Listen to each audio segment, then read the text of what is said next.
Assalamualaikum Ibu, kami dari ke-10 akuntansi 2 SMK 1 Indramayu ingin bertanya tentang makam ini. Apakah boleh, Bu? Boleh aja. Dengan Ibu siapa? Ibu Tuti Herawati. Di mana letak makam Selawai ini, Bu? Posisi letak situs makam Pangeran Selawai itu berada di Desa Dermayu, Kecamatan Sindang, Kabupaten Indramayu. Kenapa makam ini dinamakan makam Selawai? Apa yang dinamakan dengan makam Selawai? Karena jumlah makamnya itu ada 25 makam, terdiri dari 24 santri beserta gurunya dari Palembang yang digurui dengan Pangeran Guru Wiryanata Agama, dan yang satunya petilasannya Nyi Endang Dharma dari Kerajaan Sumedang Larang. Sejak kapan dibentuknya makam Selawai ini, Bu?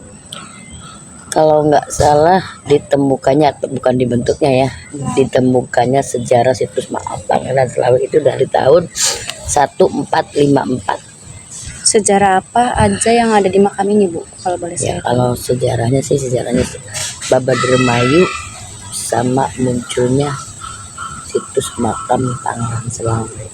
Bolehkah Bu cerita sedikit tentang sejarah makam ini? Boleh. Perkenalkan dulu, nama Ibu Tuti Herawati. Dinas akuntansi Ibu di Kenbud, Kementerian Kebudayaan, BPK 9 Bandung. Cuman Ibu tugasnya bukan di kantor ya.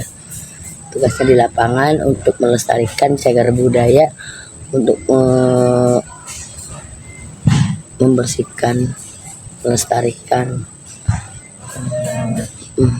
menuntun orang yang datang untuk berziarah ke situs makam Pangeran Selawai. Tugas Ibu itu pertama jupel juru pelihara, yang kedua kuncen. Kalau kuncen itu diambil dari segi turunan. Ibu juga sebagai pemandu doa ya, namanya juga kuncen. Jadi diawali sejarah situs makam Pangeran Selawai ini yaitu dari Raden Arya Wilalodra. Raden Arya Wilalodra dapat wangsit dari kakeknya yaitu Kusidum, suruh membabat alas Cimanuk yang tepatnya di sebelah barat Sungai Cimanuk. Tapi sebelumnya Raden Wilalodra menemukan kijang bermata intan di atas tanggul kalinya itu, jangan dulu menyeberangi sungai tersebut karena sungai itu belum tentu Sungai Cimanuk. Dan akhirnya Raden Wilalodra menemukan sungai yang di atas tanggul kalinya itu kijang bermata intan. Lalu beliau menyeberangi sungai tersebut dan terdapatlah di sebelah barat sungai tersebut itu hutan yang paling lebat, namanya hutan Cimanuk. Akhirnya hutan tersebut dibabat. Setelah dibabat jadilah pedukuhan yang dinamakan dengan Duku Cimanuk. Nah, akhirnya setelah menjadi pedukuhan, Raden Wilalodra bersama abdi dalamnya yaitu Ki Tinggil membenahi pedukuhan tersebut. Setelah dibenahi, setelah rapi, tanahnya benar-benar subur untuk bercocok tanam, akhirnya kedatangan sosok Wanoja yang berparas cantik dan berilmu tinggi yang namanya Nyi Endang Dharma Ayu. Nyi Endang Dharma Ayu itu diterima oleh abdi dalamnya Raden Wilalodra, yaitu Ditinggil, ikut bebenah di Pedukuhan Cimanuk karena dia menyebarkan Islam juga dan menimba ilmu kanuragan di Pedukuhan Cimanuk. Nah, hanya setelah keberadaan Nyi Endang Dharma di Pedukuhan Cimanuk, Ternangala sampai ke Palembang, yaitu ke Pangeran Guru Wiryanata Agama. Sedangkan beliau itu orangnya satu tapi gelarnya 3. Pertama Dharma Kusuma, kedua Arya Dila, ketiga Pangeran Guru Wiryanata Agama.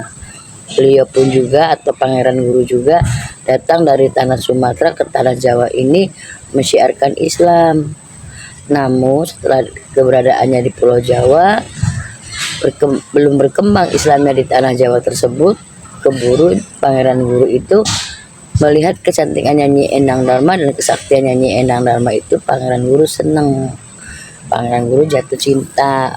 Bahkan Pangeran Guru itu pingin meminang atau menyunting Nyi Endang Dharma. Cuman Nyi Endang Dharma menolak. Daripada Nyi Endang Dharma disunting atau dikawin sama Pangeran Guru, lebih baik perang.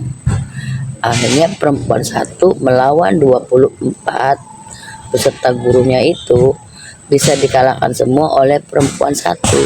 Dengan sekali kelebat selendangnya yang berwarna kuning itu bisa menggugurkan 24 santri beserta gurunya.